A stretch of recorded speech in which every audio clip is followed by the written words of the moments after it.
दोस्तों जरा इमेजिन कीजिए भारत के ईस्टर्न कोस्टल में सिर्फ कुछ ही डिस्टेंस पर एक ऐसा प्रोजेक्ट शुरू हो जाए जहां पहले इंडिया इन्वेस्ट करने वाला था, लेकिन अब उसकी जगह चाइना आ गया हो। ये कोई हाइपोथेटिकल सिचुएशन नहीं है, ये लेटेस्ट डेवलपमेंट है बांग्लादेश के मंगोलिया पोर्ट को लेकर।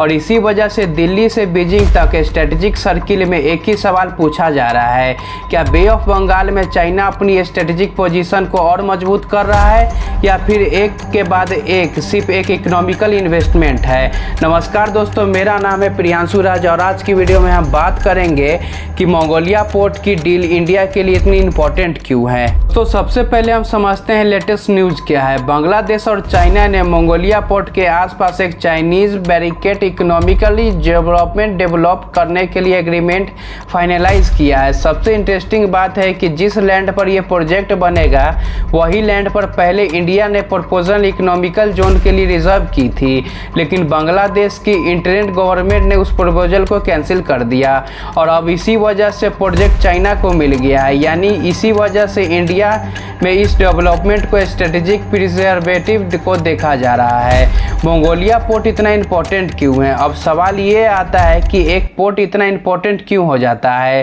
मंगोलिया बांग्लादेश का सेकेंड लार्जेस्ट सी पोर्ट है। ये बे ऑफ बंगाल के नॉर्दर्न कोस्टल पर लोकेटेड है। यहाँ से इंडियन ओशियन के मेजर शिपिंग रूट तक एक्सेस मिलता है, ट्रेड डील होती है, एनर्जी सप्लाईज होती है और कंटेनर शिपिंग होती है। सब कुछ इसी रीजन से कनेक्ट होता है। जो कंट्री यहाँ इकोनॉमिकली इन्फ्लुएंस बढ़ाती है उसी की रिलीजियस इंपॉर्टेंट भी बढ़ जाती है। तो अब बात करते हैं चाइना का ऑब्जेक्टिव क्या है। चाइना पिछले कुछ सालों पर पोर्ट और इंफ्रास्ट्रक्चर में इन्वेस्टमेंट कर रहा है। पाकिस्तान के ग्वादर, श्रीलंका के हम्बोटा, म्यांमार के इंफ्रास्ट्रक्चर प्रोजेक्ट और बांग्लादेश के मंगोलिया इकोनॉमिकली जोन का ऑफिशियल स्टैंड है कि यह प्रोजेक्ट ट्रेड, कनेक्टिविटी और इकोनॉमिकली ग्रोथ के लिए है। लेकिन स्ट्रेटेजिक एक्सपर्ट का मानना है कि ऐसे इंफ्रास्ट्रक्चर प्रोजेक्ट फ्यूचर में जियोपॉलिटिकल इन्फ्लुएंस भी बढ़ा सकती है। यहाँ एक इम्पॉर्टेंट बात समझना जरूरी है। अभी तक मंगोलिया प्रोजेक्ट को चाइनीज मिलिट्री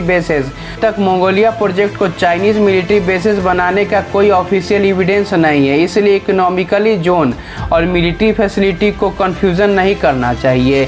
इंडिया के लिए ये चैलेंजेस क्यों हैं? इंडिया और बांग्लादेश ट्रेडिशनल क्लोज पार्टनर रहे हैं। इंडिया ने कनेक्टिविटी, रेलवे, पावर प्रोजेक्ट और पोर्ट में काफ़ी इन्वेस्ट किया है, लेकिन पिछले कुछ समय में बांग्लादेश ने चाइना के साथ इकोनॉमिकली कोऑपरेशन को भी एक्सपेंड किया है।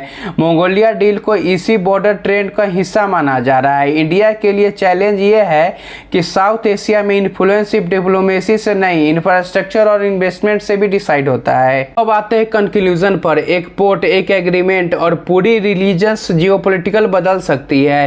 मंगोलिया पोर्ट डील सिर्फ बांग्लादेश और चाइना की स्टोरी नहीं है, ये साउथ एशिया में चैलेंजिंग पावर बैलेंस की भी कहानी बन सकती है। अगले कुछ साल में यह देखना इंटरेस्टिंग होगा कि इंडिया अपनी नेबरिंग कंट्री और नेबरहुड स्ट्रेटजी को कैसे स्ट्रेंथ करता है और बांग्लादेश किस तरह इंडिया और चाइना के बीच स्ट्रेटेजिक बैलेंस मेंटेन करता है।